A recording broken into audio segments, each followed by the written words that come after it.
Hi friends, welcome to my channel. మనం ఈరోజు కాశీ గురించి, కాశీలో ఏ ఏ ప్రదేశాలను చూడాలి, ఎక్కడ ఉండాలి, ఎప్పుడు వెళ్ళాలి, ఎందుకు వెళ్ళాలి, ఎలా వెళ్ళాలి మొదలగు ఎన్నో విశేషాలను ఒక్కొక్క దానిని స్టెప్ బై స్టెప్ తెలుసుకుందాము. మరియు ఈ విశేషాలను డైరెక్ట్గా చూసే విధంగా కూడా శీర్షికలను ఉంచాను. కాబట్టి మీకు ఏ విషయం గురించి కావాలో డైరెక్ట్గా ఆ సమయానికి వెళ్ళిపోవచ్చు. ఫ్రెండ్స్, ఏ విషయాన్ని కూడా స్కిప్ చేయకుండా పూర్తిగా చూడండి.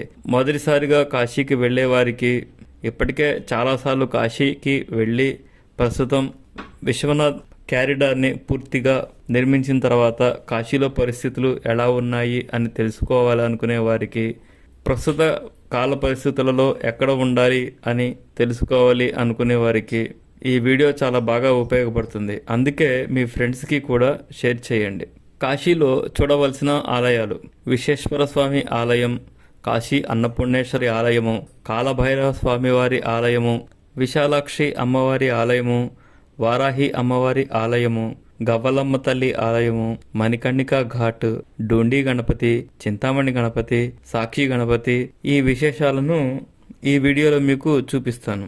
కాశీయాత్రను వీలైనంత వరకు ప్రారంభించే ముందు కాలభైరవ స్వామి వారి ఆలయాన్ని దర్శించి ఆయన అనుమతి తీసుకొని దర్శిస్తే మంచిది అంటారు. కాలభైరవ స్వామి అనుగ్రహం లేనిదే మనం కాశీ యాత్ర కూడా మొదలు పెట్టలేమట. అందుకే తప్పనిసరిగా స్వామివారి అనుమతి తీసుకొని మిగతా ఆలయ దర్శనాలని, ఘాట్లను చూసేందుకు బయలుదేరితే మంచిది. కాశీలో మొత్తం 56 ఘాట్లు ఉంటాయి. ప్రతి ఘాట్లో కూడా ఒక వినాయకుడి గుడి, శివాలయం తప్పనిసరిగా ఉంటాయి. ఈ 56 ఘాట్లలోని వినాయకుడి గుళ్ళన్నీ శక్తి కేంద్రాలే అని గతంలో ఒక శాస్త్రవేత్త ఇందులో ఉండే ఎనర్జీని గుర్తించి వాటి మీద పరిశోధన చేసి ఆ విషయంలో డాక్టరేట్ కూడా ఆయన సాధించారట. సామవేదం షణ్ముఖ శర్మ గారు ఒక ప్రవచనంలో ఈ విషయాన్ని చాలా ప్రముఖంగా ప్రవచించారు. డోండి గణపతి కాశీ విశ్వేశ్వర స్వామి వారి ఆలయంలో మొదటి గేటు వైపు ఉంటుంది.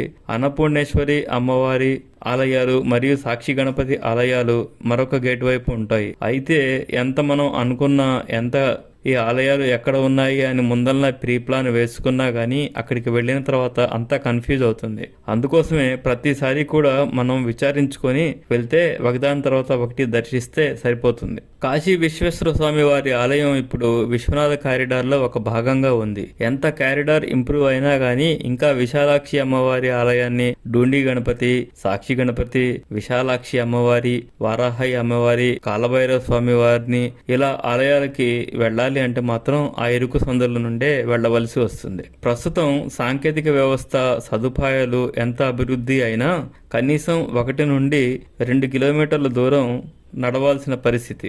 ఈ స్థితిని కూడా మనం అవలీలగా దాటేయవచ్చు. ఎలాగంటే ప్రస్తుతం కాశీలో ర్యాపిడో, ఓలా బైక్ లాంటి సదుపాయాలు కూడా వచ్చాయి. ఒక్కొక్క బైక్ మీద కనీసం 2 ట్రావెల్ చేసేదానికి అవకాశం ఉంటుంది. కాబట్టి ఇది చాలా సులభంగా ఉపయోగించుకునే విధంగా ఉంది.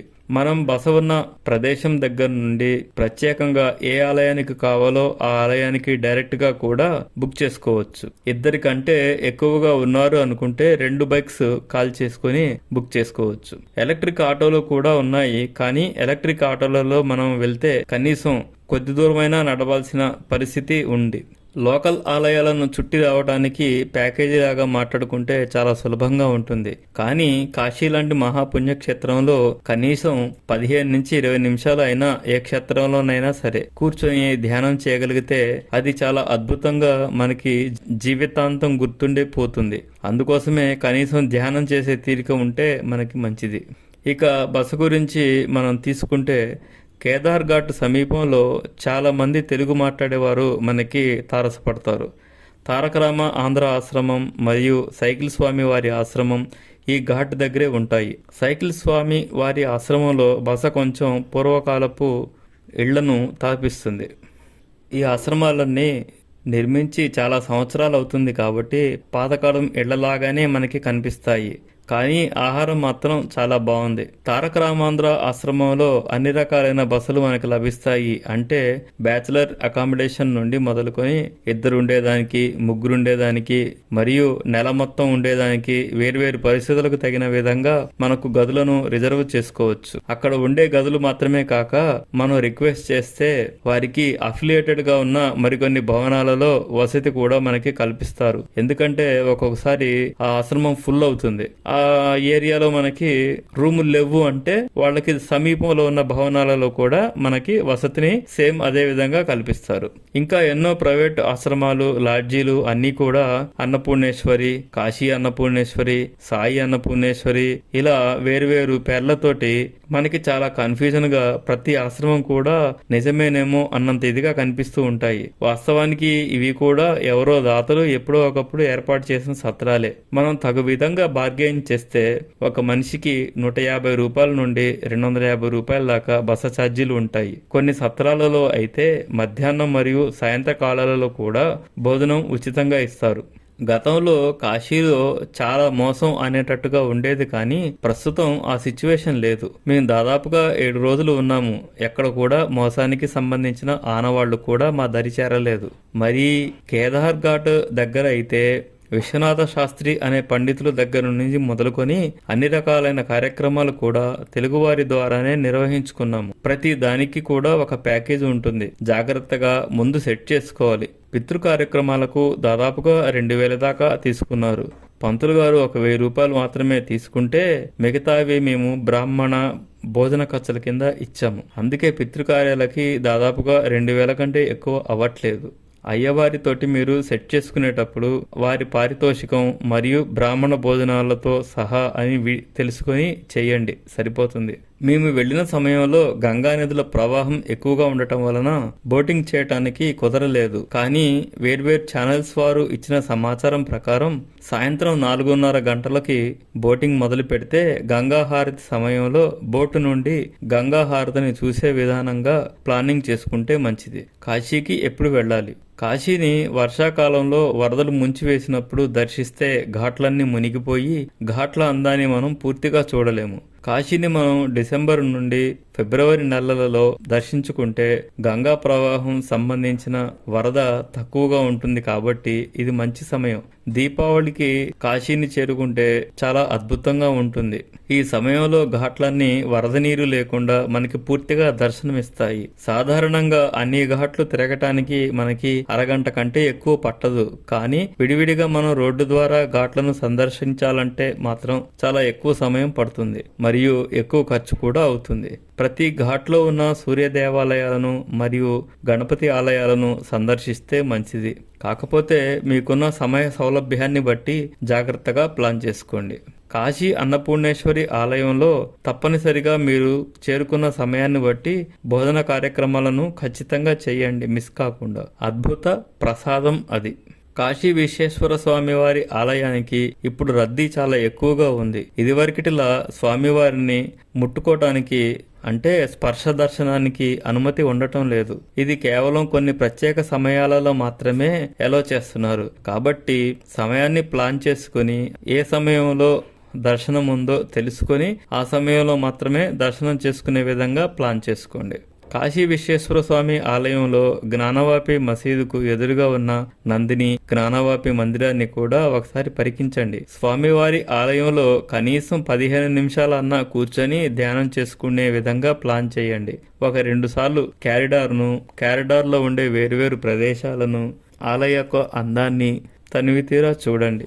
కాశీలోని ప్రధాన ఆలయాలు మరియు ఘాట్లన్నీ దశాశ్వమేధ ఘాటుని అనుసంధానంగా చేసుకుని నిర్మాణం జరిపారు. కాబట్టి మనం ఏ ఆలయాన్ని చేరుకోవాలన్నా దశాశ్వమేధ ఘాటు నుంచే ప్రారంభించాల్సి వస్తుంది. దశాశ్వమేధ ఘాటు నుంచి కాశీ విశ్వేశ్వర ఆలయానికి వెళ్లే త్రోవలోనే కుడి చేతి వైపు మనకి ఈ బోర్డులు కనపడతాయి.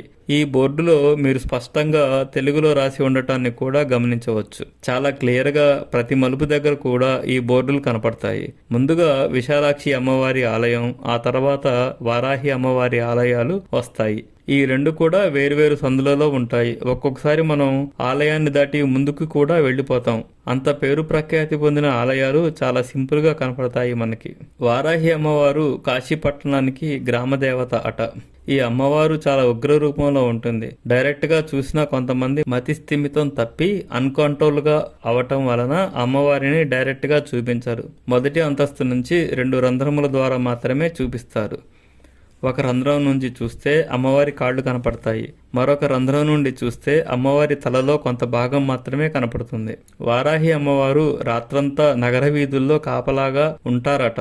రాత్రి మొత్తం కాపలాగా ఉండి తెల్లవారుజామున 5:30 గంటలకు ఆలయాన్ని చేరుకుంటారట. కాబట్టి ఆ సమయంలో మాత్రమే దర్శనం ఉంటుంది. అందుకే దర్శనం ఉదయం 5:30 నుండి 7 గంటల వరకు మాత్రమే ఇస్తారు. ఆ తర్వాత అమ్మవారు విశ్రాంతి తీసుకుంటారు. అందుకే ఆ సమయంలో మనకి దర్శనాలు ఉండవు. ఈ ఒక్క పర్టికులర్ వారాహి అమ్మవారి దర్శనానికి మాత్రం మనం ఎర్లీ మార్నింగ్ 5:30 కల్లా ఆ ఆలయం దగ్గర ఉండాల్సి వస్తుంది. మణికర్ణికా ఘాట్లో ఒక కుండం ఉంటుంది. ప్రతిరోజు మధ్యాహ్నం 12 గంటల సమయంలో దేవతలందరూ అక్కడికి వచ్చి స్నానం చేస్తారని, అలా స్నానం చేసేటప్పుడు మనం కూడా అదే కుండంలో స్నానం చేయటం వలన పుణ్యఫలం దక్కుతుందని, ఒక్క దేవత కంటిలోనైనా మనం పడితే మనకు మోక్షం ప్రాప్తిస్తుంది అని ఒక నమ్మకం ఉంది. కాబట్టి ఆ కుండంలో స్నానం చేసేందుకు తప్పక ప్రయత్నించండి. అక్కడ బ్రాహ్మణులు కుండంలో మరియు ఘాట్లో కూడా స్నానం చేయిస్తారు. కాబట్టి ఒకేసారి గంగా స్నానాన్ని కూడా చేసినట్లు అవుతుంది. విశాలాక్షి అమ్మవారి ఆలయంలో 2 విగ్రహాలు ఉంటాయి. మొదటి విగ్రహానికి ఎడంవైపు జస్ట్ వెనకాలే మనం పరికించి చూస్తే ఇంకొక విగ్రహం కనపడుతుంది. అదే అసలైన విగ్రహం. ముందు ఉన్నది ఉత్సవ విగ్రహం లాంటిది. అమ్మవారి చుట్టూ ప్రదక్షిణ చేయటానికి కూడా వీలుగా ఉంటుంది. ఎక్కువ రద్దీగా కూడా అనిపించదు. మేము అమ్మవారి ఆలయంలో ఎదురుగా అంటే ఎడం చేతి వైపు ఒక మూలలో కూర్చొని లలితా పారాయణం చేయగలిగాము. ఎవరు కూడా ఏమీ అనలేదు. మౌనంగా కూర్చొని కొద్దిసేపు ధ్యానం చేస్తే చాలా అద్భుతమైన అనుభూతికి లోనవుతారు. తప్పక ధ్యానం చేయండి. ఈ ఆలయంలో అమ్మవారి చీరలను మనకు విక్రయిస్తారు. మీ బడ్జెట్ ప్రకారం తప్పక ఒకటైనా తీసుకోండి. ఈ ఆలయం వెలుపల చాలా చీరల దుకాణాలు ఉంటాయి. ఆటో వారు తప్పక ఈ దుకాణాల దగ్గరికి తీసుకువెళ్తారు.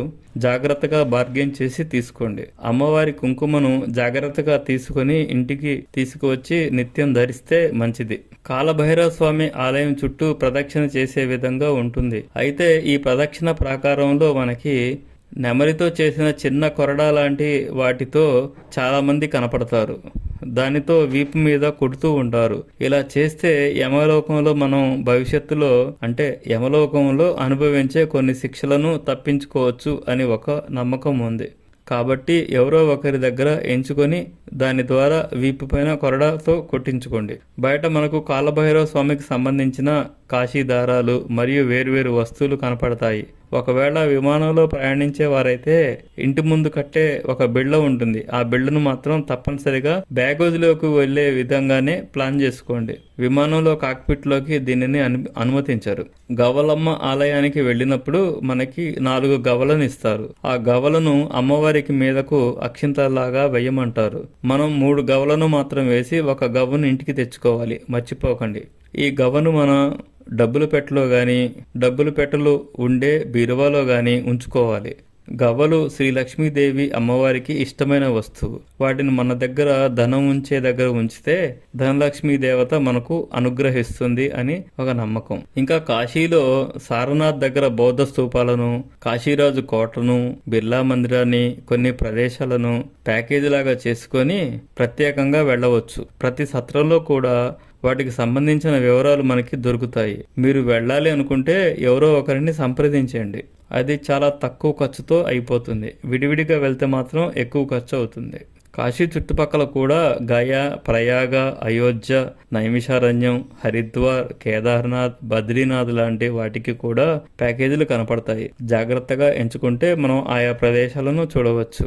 రైలులో కాశీని చేరటానికి దాదాపుగా 20 నుంచి 24 గంటల వరకు పడుతుంది. కుటుంబంతో లీజర్గా వెళ్ళాలి అనుకునేవారు ఇలా ట్రై చేయవచ్చు. అయితే IRCTC వారు కొన్ని ప్యాకేజీలను ఇస్తారు. ఆ ప్యాకేజీలో భాగంగా వెళ్తే చాలా తక్కువ ఖర్చుతో వెళ్ళవచ్చు. ఇంకా లోకల్ ప్యాకేజ్ ఏమన్నా ఉందేమో చెక్ చేసుకుని అలా అయినా వెళ్ళొచ్చు. దాదాపుగా 15-20 మంది ఒక గ్యాంగ్ లాగా వెళ్తే సపరేట్గా ఏసీ బస్సు వేసుకుని దారిలో వచ్చే క్షేత్రాలన్నీ చూయించుకుంటూ వెళ్తారు. అలా అయినా ట్రై చేయవచ్చు. కాశీ, గయా, ప్రయాగలలో మనం పిండ ప్రదానం చేస్తే జీవితకాలంలో మిస్ అయ్యే 1-2 పితృకార్యాలలో ఏర్పడే లోపం కూడా సరిచేయబడుతుంది అని ఒక కథనం ఉంది. అందుకే కాశీ, గయా, ప్రయాగాలలో చేసే పిండ ప్రదానం చాలా ఉత్తమమైనది, ప్రధానమైనది. ఈ కాశీ పట్టణంలో పిండ ప్రదానాలు చేయటానికి ప్రధానంగా వెళ్ళాలి అనుకునేవారు మహాలయ పక్షాలలో వెళ్తే మంచిది. అప్పుడు ఎన్నో రెట్ల పుణ్యఫలం మనకు దక్కుతుంది. మన పితృదేవతలకు కూడా తృప్తిపరిచిన వారం అవుతాము. కాశీ పట్టణం అనేది తిరుపతి, కాంచీపురాల లాగా విహారయాత్ర కాదు. అది ఒక మహా శ్మశానం. ప్రత్యేకంగా మణికర్ణికా ఘాట్లో నిరంతరం చితులు కాలుతూనే ఉంటాయి. మనకి ఎన్నో శవాలు ఎదురవుతాయి. అందుకే జీవితంలో ఒక స్థాయికి చేరిన వారు మాత్రమే కాశీకి వెళ్ళాలని ఇదివరలో మన పెద్దలు ఒక శాస్త్రంలా చెప్పారు. కాశీకి వెళ్ళిన తర్వాత అదో రకమైన నిర్లిప్తత, అలౌకిక భావన చాలా రోజులు ఉంటుంది. అది ఇహలోకంతో సంబంధం ఉండేది కాదు. అందుకే సంసారానికి, వీటన్నిటికీ, వివాహ బంధానికి దూరం అవుతారు అనే ఉద్దేశంతో పూర్వం పెద్దలు కొన్ని నియమాలను ఏర్పరిచారు. కాశీలో జరిగే పితృకార్య క్రమాలను, ఆ తంతులను, శవదహనాలను ఇప్పుడు కూడా వీడియో తీయవద్దు. Thank you friends. ఎలా ఉంది మా ఈ కథనం? మా ఛానల్ కాంటెంట్ ని మీ మిత్రులకు షేర్ చేయండి. మీకు అవసరమైన కాంటెంట్ గురించి కామెంట్ బాక్స్ లో రాయండి. మా ఛానల్ ని సబ్స్క్రైబ్ చేసుకుని వెంటనే నోటిఫికేషన్ రావడానికి బెల్ గంటను నొక్కండి.